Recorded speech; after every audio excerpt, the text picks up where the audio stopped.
శ్రీకాకుళం జిల్లా United forum of bank unions ఆధ్వర్యంలో జాతీయ పిలుపు మేరకు స్థానిక ఇండియన్ బ్యాంక్ పాత బస్టాండ్ ఆవరణలో బ్యాంక్ ఉద్యోగులు అధికారులు ధర్నా నిర్వహించారు.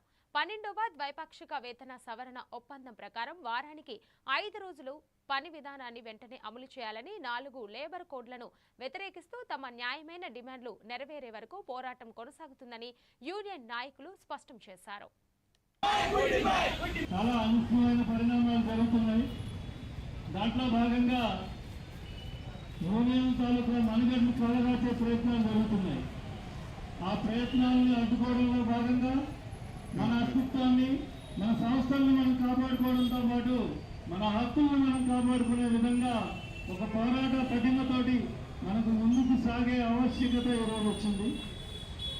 ఏవైతే 12వ ద్వైపాక్షిక ఒప్పందం తాలూకా సంతకాలు ఉన్నాయో అందులో 6 నెలల 18 నెలల లోపల మనకి ఫ్రైడే బ్యాంకింగ్ అనేది అమలు చేస్తామని చెప్పి ఆ రోజు ఐబీఐ మనకి చెప్పింది.